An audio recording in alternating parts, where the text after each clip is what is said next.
Oh, yung nagpapakalat ng fake news dyan, ha? Ha? Lalo ka na, ha? Jason sa, ha? Hindi mo ba nakita yan, oh? Nakalagay, not for sale, ha? Galing yan sa DSWD. Yan ang mga pinamigay, ha? Doon sa mga nasalanta ng lindol, ha? Kaya aral-aral muna kayo, ha? Bago ko kayo, ha? Magpakalat ng fake news, ha?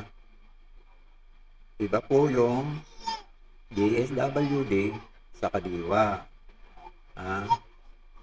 Ang DSWD, yan yung tulong na pinamimigay kapag may kalamidad, ha?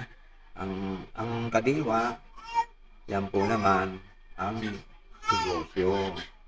Bali na po negosyo yan, ha? Ha? Para na rin pinamimigay dahil sa mura ng presyo, ha?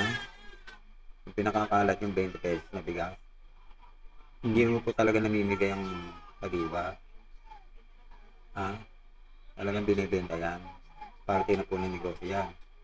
Oh, baka hindi pa kayo natuto. Aral-aral muna, mga nagpapakalat ng fake news, ha? Ha? Kasi nga, may kasabihan tayo, ha? Ang maniwala sa sabi-sabi, mga walang bait sa sarili. Yan, ang didilis yan.